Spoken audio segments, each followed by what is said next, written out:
আসসালামু আলাইকুম সবাইকে। ঢাকা বিশ্ববিদ্যালয়ের ক ইউনিটের ভর্তি পরীক্ষা কিংবা সায়েন্স ইউনিটের আসলে যে ভর্তি পরীক্ষাটা হয়, সো এটা অনেকেরই স্বপ্ন থাকে যে তারা আসলে গার্জিয়ান হলে ক্লাস করবে কিংবা তোমাদের অনেকেই এখন পর্যন্ত স্বপ্ন দেখা শুরু করে দিয়েছো যে না আসলে ওই ঢাকা ভার্সিটির প্রাঙ্গণে আসলে নিজেদের ভবিষ্যৎটাকে বা তোমাদের অনার্সের যে ৪ বছর, ৪ বছরকে তোমাদের মহিমান্বিত করার জন্য আসলে তোমাদের এখন থেকে স্বপ্ন বোনা শুরু করে দিয়েছো। তবে যে ব্যাপারটা আমাদের জানার দরকার সেটা হচ্ছে যে এইচএসসির পর থেকে আসলে ঢাকা ইউনিভার্সিটির জন্য নিজেকে প্রিপেয়ার করা এবং নিজেকে একটা রোড ম্যাপে আসলে নিয়ে আসা এটা খুবই গুরুত্বপূর্ণ। সো এই ভিডিওতে আমরা আলোচনা করব যে আসলে কিভাবে এইচএসসির পরপরই আসলে পড়াশোনা শুরু করে আসলে বা কিভাবে তুমি কোন গাইডলাইনে কোন স্টাইলে পড়াশোনা করে ঢাবিতে ইনশাল্লাহ তোমার একটা সিট নিশ্চিত করে নিতে পারো। এখন একটা কথা তোমার জন্য খুবই গুরুত্বপূর্ণ। তুমি হতে পারো একদম তোমার এইচএসসির পড়াশোনা একদম ক্লিয়ার এবং তোমার প্রিপারেশন টপ নচ। হতে পারে তোমার প্রিপারেশন এখনো ভাষা এন্ড অনেক কিছু ইনকমপ্লিট রয়ে গেছে। এখন কমপ্লিট করে আসলে পড়াশোনাটা তোমার জন্য অনেক কাঠখড় পোড়াতে হবে। ইভেন হতে পারে তোমার করোনা মহামারীর কারণে হয়তোবা পড়াশোনা সেভাবে হয়নি, বাট মোটামুটি একটু বেসিক আছে।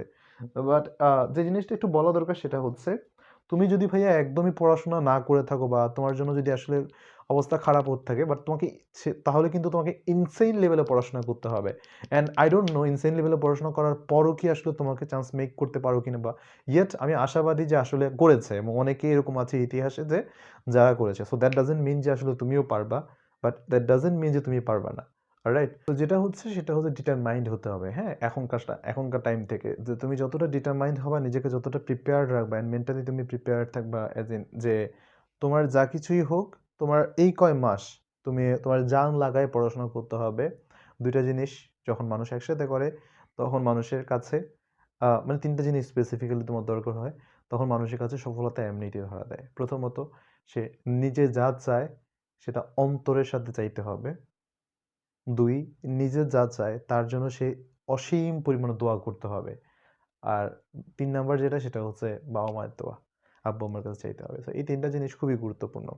ডিটারমিনেশনটা দেখতে কিরকম? ডিটারমিনেশনটা একটু যদি ভিজুয়ালাইজ করতে বলি তোমাকে, সেটা হচ্ছে তুমি একটু চিন্তা করে দেখো তো, ঢাকা বিশ্ববিদ্যালয়ের সিট যে কয়টা আছে, এটার জন্য আমার আলাদা ভিডিও আছে যে আসলে ঢাকা বিশ্ববিদ্যালয়ের সিট কয়টা, তোমার ভর্তি হওয়ার পরে গিয়ে আসলে কোনটা বাছাই করবা, কোনটা তুমি নিতে পারবা, বায়োলজি থাকলে হ্যান-ত্যান। এগুলো নিয়ে আলাদা ভিডিও। বাট তুমি চিন্তা করে দেখো তো, যত সিটই থাকুক তোমার মানে টোটাল সিট কয়টা আছে? অনেক। অ্যারাউন্ড ১৭০০ বা প্লাস। তোমার সিট লাগবে কয়টা? তুমি ১৭০০ এর মধ্যে বলতে পারবা যে, "না ভাইয়া আমি তো ফ্রেশ হয়েছি।" সো যে ফ্রেশ হচ্ছে সে কয়টা সিট দখল করতেছে? ৫ টা, ১০ টা? না। তারও একটা সিটই সে পাচ্ছে। তুমি? তোমার ওই কয়টা সিট লাগবে? ওই জাস্ট একটা সিটই। ট্রাস্ট মি, তোমার তাহলে কয়টা লাগতেছে? একটা মাত্র সিট। তাহলে হাজার পোলাপান কম্পিট করতেছে, কোটি লোক কম্পিট করতেছে। বাট তার বাইরেও তোমার এইটাই মানে মাথায় ঢুকানো দরকার। ওই যে কয়টা সিটই থাকুক, তোমার একটা অন্তত তোমার সিট তোমার জন্য দরকার। তুমি যদি এটা মাথার মধ্যে রাখতে পারো, ওই একটা সিটের জন্য তুমি জান দিয়ে দিতে পারবা, বা তোমার একটা সিট মানে জান দিয়ে দেওয়া তো এত সহজ কথা না। বাট তুমি একদম তোমার নিজের বেস্টটা দিয়ে তুমি ট্রাই করতে পারবা। ওই লেভেলের ডিটারমিনেশন নিয়ে যদি পড়া শুরু করো, ইনশাআল্লাহ তুমি সফল হবেই। শুরু করি তাহলে আজকের টপিক নিয়ে যে আসলে কিভাবে পড়াশোনাটা করা উচিত এইচএসসির পরপরই। এইচএসসি পরীক্ষা শেষ, একটা রিল্যাক্সিং ভাইব আসে। প্রথম শর্ত, এই রিল্যাক্সিং ভাইবটাকে দীর্ঘায়িত করতে দেয়া যাবে না। মানুষের হিউম্যান ইনস্টিংক্টটাই এরকম। মানুষ যখন একবার একটা সিরিয়াসনেসের হ্যাবিটের মধ্যে চলে আসে, একটা সাইকেলের মধ্যে চলে আসে, সে এটা করাটা মানে কন্টিনিউ করাটা তার জন্য যতটা না কঠিন, তার চাইতে বেশি কঠিন ডিসকন্টিনিউ করে ফেলাটা অ্যান্ড ডিসকন্টিনিউ করে আবার কন্টিনিউ করাটা। মানে তুমি দেখো, তোমার পড়াশোনার কার্ভটা ছিল অনেকটা এরকম। পড়াশোনা করছিলে পরীক্ষার জন্য, হ্যাঁ? হঠাৎ করে তুমি আসলে কি করলা? যে পড়াশোনা করলা না একদিন। এরকম একটা কনকেভ হয়ে গেল, একটা খাদ হয়ে গেল। তার মানে তোমাকে এই যে নেমেছো, সেইম পরিমাণ তোমার এই যে উপরে উঠতে হঠাৎ করে তুমি উঠতে পারবা না। তোমার কাছে ওঠার জন্য খুব সিম্পল ফিলোসফি। তুমি একটা সিঁড়ি বেয়ে উপরে উঠলা। উঠার জন্য তোমার উঠে তোমার সেখান থেকে নামার জন্য তোমার কি পরিমাণ এফোর্ট দিতে হবে? জাস্ট বেশি কিছু না, জাস্ট একটা লাফ দিতে হবে। বাট তুমি যদি উঠতে চাও, তুমি কি ডিরেক্টলি ভাবে উঠতে পারবা? পারবা না। আবার এই যে এই ফ্লোটা আনতে অনেক টাইম চলে যাবে। সো অবভিয়াস থিং ইজ, এই টাইমটাতে নষ্ট করে ঘুরতে যেয়ে এই টাইমটা নষ্ট করা যাবে না ভাই। চান্স পাওয়ার পরে ট্রাস্ট মি ইউনিভার্সিটিতে উঠেই first second year third year মানে ফার্স্ট ইয়ারে তুমি 3-4টা ট্যুর দিয়ে দিতে পারবে, ঘোরাফেরা হয়ে যাবে। ইয়েট এটা একটু ঘোরাফেরা প্রত্যেকটা জিনিস এইটার জন্য একটু অ্যাবান্ডন করো, এই টাইমটা থেকে একটু গিভ আপ করো, দরকার নাই এই টাইমটাতে। এখন যে টাইমটা করতে পারো সেটা হচ্ছে তোমার বাসার ফ্যামিলির সাথে কথাবার্তা বলতে পারো, and at the same time আগামীকালকে থেকে পরীক্ষা আজকে শেষ কালকে থেকেই বা এইচএসসি যেদিন শেষ তারপরের দিন থেকেই পড়াটা শুরু করে দাও। এখন কথা হচ্ছে ভাইয়া এখনো সবকিছু স্ক্যাটার্ড, কোচিংয়ে এখনো পড়া শুরু হয়নি, আমি কিভাবে এখন পড়াশোনাটা শুরু করতে পারি? প্রথম শর্ত, তোমার কিছু কিছু টপিক একদম নর্মালি প্রি পড়াশোনা টাইপ টপিক আর কি, যেটা হচ্ছে কোচিং সেন্টার এগুলো কখনো ধরে দিবে না। হ্যাঁ, আমি কোচিং সেন্টারের টপিকে বা তোমার মনে করো এখনকার যে মানে ইয়া চলতেছে গাইডলাইন বা এখনকার যে টাইমটা চলতেছে, আমি এতে কোচিং সেন্টার বা আমাদের আসলে ওই মানে একটা জায়গায় যে একটা মেন্টরিং এর আন্ডারে পড়াশোনার লেভেলটা আমি একটু পরে বলছি। বাট তোমাকে যে কাজটা করা দরকার সেটা হচ্ছে তোমার ওই যে টপিকটা যে আসলে অ্যাডমিশনের জন্য নিজেকে প্রিপেয়ার করা, কিছু বেসিক কনসেপ্ট তোমার করা দরকার। সো সেগুলো রেডি করার জন্য এই 3-4 দিন তুমি যে কাজটা করবে সেটা হচ্ছে তুমি হয়তোবা তুমি ভিক্টরের একটা অ্যাপ্লিকেশন ভুলে গেছো, হয়তোবা তুমি একটা কনসেপ্ট তুমি বুঝো না বা ভাষা বুঝো, এটা তুমি তোমার মেন্টরকে জিজ্ঞাসা করে নেবা। এই জিনিসগুলো অ্যাটলিস্ট সর্ট আউট করে ফেলবা। কিসের?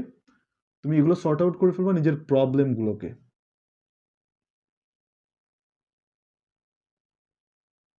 কিসের প্রবলেম? কনসেপ্টগুলো নিয়ে। এবার আমার প্রবলেম 3-4 দিন আমার লেগে গেল আমার এগুলো ফিক্স আউট করতে, যে না এটা এটা কিন্তু তুমি শুধুমাত্র সর্ট আউট করো নাই, তুমি বইটাকে একবার রিভাইজ দিছো, এটা সফট রিভিশন হয়ে গেছে। কেন? কিভাবে ভাই, আমি তো জাস্ট একটু পৃষ্ঠা উল্টাইছি। পৃষ্ঠা উল্টানোর পরেও তুমি আগে না বইটা দাগাইছো বা তোমার আগে বইতে তো কিছু কিছু ইম্পর্টেন্ট টপিক আছে বা খুঁজতে গিয়েও এটা তোমার একবার পড়া হয়েছে। আমি জানি না এর পরে দিয়ে তোমার কতটুকু উপকার হবে বা অপকার হবে, বাট বই সম্পর্কে তোমার একবার একটা ধারণা হয়েছে।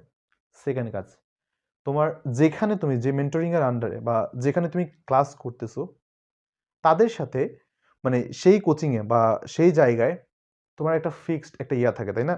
রুটিন থাকে বা একটা ফিক্সড টাইম লাইন থাকে বা একটা ফিক্সড সিকোয়েন্স থাকে পড়াশোনা। অলরাইট, কুল। এখন এই সিকোয়েন্স অনুযায়ী কালকে যদি ভেক্টর ক্লাস থাকে, প্লিজ যে কাজটা করবো সেটা হচ্ছে ওই টপিকটা ওই ওই চ্যাপ্টারটার স্পেসিফিক পয়েন্টগুলা মার্ক আউট করবা। এই পয়েন্টগুলা ভেক্টর যদি থাকে, ভেক্টরটা হচ্ছে তোমার মনে করো লব্ধি নির্ণয় হতে পারে, দেন হতে পারে তোমার মনে করো উপাংশ, তারপর হতে পারে ভেক্টর ক্যালকুলাসের একটা পয়েন্ট, একটা টাইপের ম্যাথ। এই যে সিকোয়েন্সিংগুলা এই যে পয়েন্টগুলো তুমি পয়েন্ট আউট করে ফেলবা, করে ওই পয়েন্টের মধ্যে মিনিমাম একটা কি দুইটা করে ম্যাথ।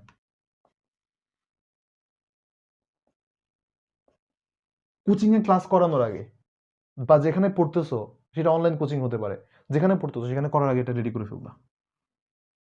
ওকে, রেডি করে এই নলেজটা নিয়ে তুমি ক্লাসটা করবা। তাতে করে সুবিধাটা হবে কি, তোমার বাসায় একবার পড়া হয়েছে, যে তারপর তোমার টিচার যে প্রবলেমগুলো তোমাকে করাবে বা যে টাইপগুলো করাবে বা যে আইডিয়াগুলো দিবে, এই আইডিয়াগুলো অনেক ভালো করে গেঁথে যাবে অ্যান্ড তোমার নোট খাতা আরো সুন্দর করে প্রিপেয়ার হবে।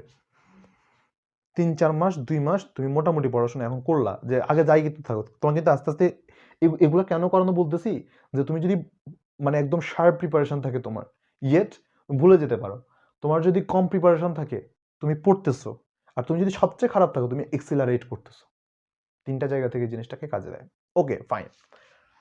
এবার আসলে কাজটা কি? এবার কাজটা হচ্ছে এদেরকে তুমি যখন এগুলোকে শিখে আসছো, এখন তোমার একটা পার্ট দরকার হয়। হ্যাঁ, এখন একটা স্পেসড রিপিটেশনের একটা দরকার হয়। স্পেসড রিপিটেশন না হলে ইন জেনারেল দেখা যাচ্ছে তোমাদের বেসিক্যালি আমাদের সেটা খুব ভালো মতো ইয়ে হয় না, মানে পড়া হয় না, বা স্পেসড রিপিটেশন না হলে ভুলে যায়।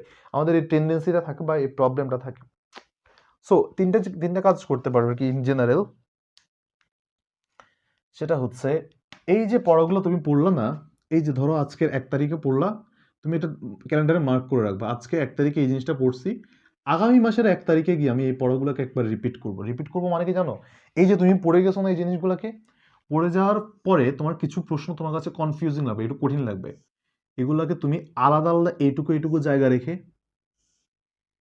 বা একটা স্পেস আর কি, নর্মাল এইটুকু বলতে আসলে এইটুকু না, খাতার মধ্যে এইটুকুতে কিছুই লেখা যায় না, ইয়েট তোমার খাতার মধ্যে একটা নির্দিষ্ট জায়গা রেখে প্রশ্নগুলোকে লিখবে এভাবে, লিখে সেটা রেখে দিবা, রেখে ওই পরের মাসে গিয়ে এই প্রবলেমগুলো সলভ করার চেষ্টা করবা, বই পড়া ছাড়াই প্রবলেমগুলো সলভ করার ট্রাই করবা। এটা কেন? এটা হচ্ছে তোমার ডিইউতে রিটেনের প্রিপারেশনের জন্য। খুবই ক্রুশাল প্রশ্ন। ভাইয়া রিটেনের জন্য কি বড় প্রশ্ন লেখা লাগবে? বড় প্রশ্নগুলো প্র্যাকটিস করা লাগবে? একদমই না, একদমই না। সর্বোচ্চ পারলে বোর্ডের যে ম্যাথগুলো আছে, সর্বোচ্চ বোর্ডের ম্যাথগুলো করতে পারো। অ্যান্ড বোর্ডে যেগুলো খুব বেশি আসছে অ্যাডমিশনের জন্য, শুধুমাত্র বোর্ডে খুব বেশি পরিমাণে যেগুলো আসছে ওইগুলা। অ্যান্ড এমসিকিউর জন্য জাস্ট উদাহরণের ছোটোখাটো ম্যাথ প্লাস যে টাইপের ম্যাথগুলো আছে, টাইপের math enough, enough is enough. Just তুমি জাস্ট যদি দেখো যে ক্যালকুলেটর ভালো মতো ব্যবহার করতে পারো, লাইক ক্যালকুলেটর হচ্ছে অন্য ইউনিভার্সিটির জন্য যেগুলোকে অ্যালাউ করে। যদি তোমার ক্যালকুলেটর ইউজ তো অবভিয়াসলি ঢাকা ইউনিভার্সিটিতে করে না। যদি তোমার ক্যালকুলেটরের যে কাজগুলো মুখে মুখে তুমি যদি করে ফেলতে পারো, সেক্ষেত্রে দেখতে পারবা যে তোমার ভাই এটা কিভাবে করব। এটা হচ্ছে কিছু কিছু ট্রিক আছে, অ্যাজ ইন আমি যদি বলি সেটা হচ্ছে পাওয়ারগুলো আগে মিনিমাইজ করে নিতে হয়। ওই যে 10 টু দি পাওয়ার এগুলাকে মিনিমাইজ করে নিতে হয়। তারপরে হচ্ছে যে ধরো এরকম যদি থাকে যে আমাদের 2.3 কে 1.2 দ্বারা ভাগ করতে হবে, বা 2.4 কে এটা দ্বারা ভাগ করতে হবে। আমার কাছে এটা কঠিন লাগতেছে, বাট আমি একটা কাজ করতে পারি, উপরে নিচে 10 দিয়ে গুণ করতে পারি। তাহলে এটা হয় 24/12। উপরে নিচে দিয়ে 10 দিয়ে গুণ করছি, সমস্যা নেই। 24 দিয়ে 12কে 24 দিয়ে, মানে 24কে 12 দিয়ে ভাগ করলে আমার হাতে থাকে 2। এরকম কিছু ছোটখাটো ট্রিক আছে, এগুলো তোমরা একটু আয়ত্ত করে ফেলবা। আর মানে ভার্সিটি প্রিপারেশন বলতে তো আসলে তোমরা তো জাস্ট ঢাবির প্রিপারেশন নিবা না, তাই না? অন্যান্য ইউনিভার্সিটির জন্য নিবা। যেগুলোতে ক্যালকুলেটর ইউজ করতে বলে, প্লিজ সাথে সাথে ক্যালকুলেটরের ইউজটা একটু শিখে ফেলবা। আমি বলছি না তুমি সবসময় ক্যালকুলেটর ইউজ করবে, বাট ক্যালকুলেটর ইউজ শিখে রাখাটা জরুরি এই কারণে অনেক সময় দেখা যায় যে ঢাবি প্রিপারেশন খুব ভালো নিয়েও চুয়েট কুয়েটও সে চান্স পেয়ে যায়। ওকে, এটা ঘটে, পরীক্ষা দিতে পারলে অনেকেই ঘটে এমন যে যে খুব ভালো ঢাবির প্রিপারেশন আছে, সে কুয়েট চুয়েটে আরামসে চান্স পেয়ে যায়। এনিওয়েজ, এই কাজটা তোমরা করতে পারো। আমি তাহলে কভার করলাম কি, স্ক্রিনিং করে নেওয়া, স্ক্রিনিং করে পড়াগুলোকে আগে আগে একবার রেডি করে নেওয়া, অ্যান্ড দেন রিপিটেটিভ ওয়েতে এগুলাকে প্র্যাকটিস করা। তুমি যদি এই হ্যাবিটটা বিল্ড করতে পারো, তাহলে ইনশাল্লাহ তোমার এই যে একটা সার্টেন একটা সাইকেলের মধ্যে দিয়ে সাইকেলের মধ্যে বারবার পড়াশোনা করে যাওয়া, এটা তোমার ইনশাল্লাহ আর কখনো সমস্যা করবে না। অ্যান্ড লিটারেলি যে এই যে আগে যে পড়াশোনার ঘাটতি আছে, এই জিনিসগুলোকে একটু রেস্ট্রিক্ট করতে হবে।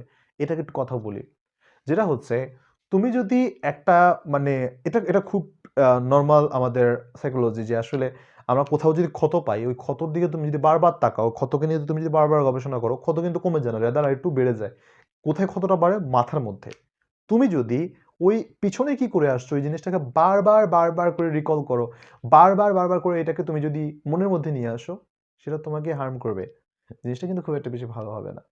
যে কাজটা করতে পারো সেটা হচ্ছে এটাকে একপাশে রেখে দিয়ে নিজের প্রিপারেশন গুলা, ভাই ইন্টিগ্রেশন পারি না, কি হয়েছে? তুমি ডিফারেন্সিয়েশন পারো। ভাইয়া ডিফারেন্সিয়েশনও তো পারি না, অন্যগুলো তো পারো। ভাইয়া কিছুই পারি না, নতুন করে শুরু কর। ওয়ে কিন্তু তোমার জন্য আছে। এই জন্য আমি বলছি তোমাদেরকে একটা একটা করে অন্তত পক্ষে যে স্টার্টটা এখন থেকে শুরু করো। তাহলে এখন থেকে তুমি যদি শুরু করো, অন্তত পক্ষে এই যে টেনশনটা, এই রিগ্রেটটা থাকবে না যে না 1 মাস আগে কেন শুরু করলাম না। তখন কিন্তু তুমি এই যে প্রথম থেকে শুরু করে যে হ্যাবিটটা আস্তে আস্তে প্র্যাকটিস করতেছো, কনফিডেন্সটা তোমার গ্রো হয়ে যাবে। অ্যান্ড এটাই তোমাদের জন্য অনেক কাজে দিবে ইনশাআল্লাহ। সো মোরাললেস আমি তাহলে এগুলাই মোটামুটি বললাম। অ্যান্ড তোমাদের যে আমি একটা সাজেশন থাকবে সেটা হচ্ছে অ্যাডমিশন টাইমে একটা টেন্ডেন্সি থাকে লাইক ঢাকায় এসে প্রিপারেশন নিতে হবে, 2-4টা টিচারের কাছে না পড়লে আসলে আমার প্রিপারেশন চান্স পাবো না। এই জিনিসগুলা এগুলো মাথা থেকে ঝেড়ে ফেলো, দরকার নেই। তোমার কাছ থেকে অ্যাডমিশনের সময় সবচেয়ে ইম্পর্টেন্ট ফ্যাক্টর ইজ নিজে বাসায় পড়া। অ্যান্ড তোমার বাসা থেকে যদি মেন্টর অবশ্যই এটা এটা অবশ্যই একটা তোমাকে একটা প্লাস পয়েন্ট দেয়, বাট তোমার বাসা থেকে যদি প্রতিদিন বা অ্যাডমিশনের জন্য কোচিং করতে গিয়ে তোমার যদি ডেইলি 2 আওয়ার কিংবা তোমার যদি বাসা থেকে দূরে চলে আসতে হয়, এটা তোমার জন্য বিরাট ডিসঅ্যাডভান্টেজ। কেন বলে, ঢাকা থেকে তুমি যদি মনে করো বাইরে থেকে তুমি যদি ঢাকায় আসো, ঢাকায় আসলে তোমার একটা বিরাট অর্থনৈতিক কস্ট তোমাকে ইয়ে করা লাগে। অ্যান্ড ওই কস্ট শুধুমাত্র কস্ট না, তুমি যেখানেই আছো, যেখানেই থাকো ঢাকাতে, যদি তোমার আত্মীয়ের বাসা না থাকো, আত্মীয় বাসা থাকলে অনেক ঝামেলা হয়, আমি ওইসব ডিসকাশনে যেতে যাচ্ছি না। ইয়েট হোস্টেলে যদি থাকো, খাবার দাবার, স্বাস্থ্যের অবনতি, অ্যান্ড ভাই লাস্ট একটা টপিক, মানে লাস্ট একটা যে পার্ট আছে সেটা হচ্ছে সামহাও তুমি যদি একটা উড়নচণ্ডী গ্রুপের মধ্যে পড়ে যাও, কারণ হোস্টেলগুলো কিন্তু গ্রুপ করে থাকে, একটা ফ্রেন্ড সার্কেল নিয়ে থাকে, একটা উড়নচণ্ডী গ্রুপের মধ্যে পড়ে যাও, ভাই শেষ। Chuckles, you are in danger, right? So এই জিনিসগুলো একটু খেয়াল রাখবা। যে কাজটা করো, তুমি যেখানে আছো যদি পারো তোমার বাসার আশেপাশে কোথাও তুমি পড়ো। আর এছাড়া তোমরা যদি চাও সেটা হচ্ছে তোমরা অনলাইনে পড়াটা কন্টিনিউ করতে পারো, কারণ অনলাইনে যদি পড়াশোনাটা আসলে একই জিনিস, মানে যে লোকটা পড়াশোনা করবে না তাকে অফলাইন না, জাস্ট ওয়ার্ল্ডে বেস্ট টিচারকে দিয়ে আসলে পড়াশোনা করালো সে করবে না। এটা একদম সিম্পল সাইকোলজি। ইয়েস, তোমার যদি ইচ্ছা থাকে পড়াশোনা করা, অনলাইনে রিসোর্সেসগুলো দিয়ে, অনলাইনে কোনো কোচিং সেন্টার বা অনলাইনে কারো কাছে পড়ে হলেও তুমি এখান থেকে তুমি চান্স মেক করতে পারো, এখান থেকে তুমি আসলে উচ্চে যেতে পারবা। রাইট, সো এই হচ্ছে মোটামুটি আমরা এই যে একটা রোড ম্যাপ তোমার জন্য দিয়ে দিয়েছি। প্রথম কাজ সর্ট আউট করে নেওয়া এই জিনিসগুলো তোমার, এগুলা তুমি চাইলেই তুমি যদি মেনটেন করতে পারো ইনশাআল্লাহ তোমার জন্য এই রাস্তাটা আল্লাহ সুগম করে দিক, এই দোয়া করি। অ্যান্ড এর পাশাপাশি আমার, তুমি যদি চাও যে মানে পার্সোনালি আমার অনেক অনেক লেকচার্স অ্যান্ড আমার অনেক কন্টেন্ট ইউটিউবে ফ্রিতে দেয়া আছে। তুমি যদি কখনো মনে করো যে আমার ম্যাথামেটিক্সের আমার এই কনসেপ্টটা অনেক সমস্যা, আমি একটু ভাইয়ার ভিডিও দেখে নিতে পারো। অ্যান্ড মোরল লেস তোমার যদি মনে হয় যে ভাইয়া একটা স্পেসিফিক টপিক আমি বুঝতে পারছি না, you can ask me out at any time, আমাকে রিচ আউট করো যে ভাইয়া আমি এটা বুঝি না। আমি দরকার হলে, আমি যদি না পারি তোমাকে মেসেজে বোঝাতে, আমি দরকার হলে আবার ভিডিও বানিয়ে তোমাদেরকে দিব, যাতে করে তোমরা ওই স্পেসিফিক কনসেপ্টটা তোমরা ক্লিয়ার রাখতে পারো। অ্যান্ড এটুকু তাহলে তোমরা আমার থেকে মানে, ইটস নট ম্যান্ডেটরি যে আসলে তুমি আমার পেইড ব্যাচের স্টুডেন্ট হতে হবে, বা ইটস নট ম্যান্ডেটরি যে আসলে তুমি আমার এর আগে তুমি আমার চেনা হতে হবে, একদমই না। জাস্ট তুমি যদি মনে করো ভাইয়া আমার এই কনসেপ্টটাতে একটু প্রবলেম আছে, ভাইয়া আপনি যদি একটু আমাকে একটু বলে দিতেন, just rich me out to my inbox, just আমাকে একটু বলো, হোপ ইনটু দেয়ার, জাস্ট আমাকে একটু বলো যে আসলে এই জিনিসটা বুঝি না, একটু কনটেন্টটা দেখাই দাও। আমি আইদার আমার যদি কনটেন্ট থাকে আমি তোমাকে দেখাই দিব, অর আমি তোমাকে নতুন করে ভিডিও দিব। অলরাইট? আর এছাড়া হচ্ছে যে আমি আগামী মাস থেকে আমাদের মানে ঢাকা ইউনিভার্সিটির জন্য তোমাদের ডেডিকেটেড ফিজিক্স অ্যান্ড ম্যাথ নিয়ে আমি একটা ব্যাচ ওপেন করতে যাচ্ছি। সো সবাই যদি মনে করো যে আসলে তোমার প্রয়োজন, so you can just join there and ইনশাআল্লাহ জাস্ট ভালো কিছুই হবে। আমি জাস্ট চেষ্টা করব তোমাদেরকে যত ডিটেইলড যাওয়া যায় অ্যান্ড যত স্পেসিফাইড ওয়েতে, যত টেকনিক্যালি তোমাদেরকে আসলে টপিকগুলা অ্যান্ড লাইক কন্টেন্টগুলোকে তোমাদেরকে দেওয়া যায়। অ্যান্ড হোপফুলি ইনশাআল্লাহ ভালো কিছুই হবে। জীবন তোমাদের সুন্দর হোক, তোমাদের স্বপ্নের পথে তোমরা আরো এগিয়ে যাও, স্বপ্নের লক্ষ্যে তোমরা পৌঁছে যাও।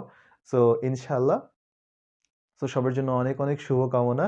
নেক্সট কোনো একটা ভিডিওতে দেখা হবে। টিল দেন টেক কেয়ার, আল্লাহ হাফেজ, আসসালামু আলাইকুম।